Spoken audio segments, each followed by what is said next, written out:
कोल्हापुरातील मिरजकर तिकटी परिसरातील श्री विठ्ठल मंदिराच्या आवारात एकमुखी दत्त मंदिर आहे. गेल्या 9 वर्षांपासून एकमुखी मंदिर आखाड्याच्या वतीनं नवरात्रोत्सव काळात या मंदिराच्या आवारात महाचंडी यज्ञ आणि महिलांकरता कुंकुमार्चन सोहळ्याचं आयोजन करण्यात येतं.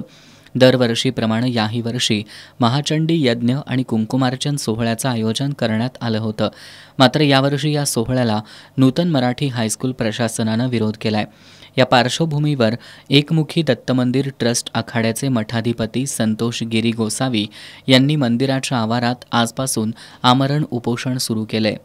गोसावी यांनी उपोषणाच्या माध्यमातून कोल्हापुरात सनातन आखाड्याची स्थापना करण्यात यावी आणि नवरात्रोत्सवानिमित्त ट्रस्टच्या वतीनं आयोजित धार्मिक कार्यक्रमाला परवानगी मिळावी यासह अन्य मागण्यांकडे लक्ष वेधलंय.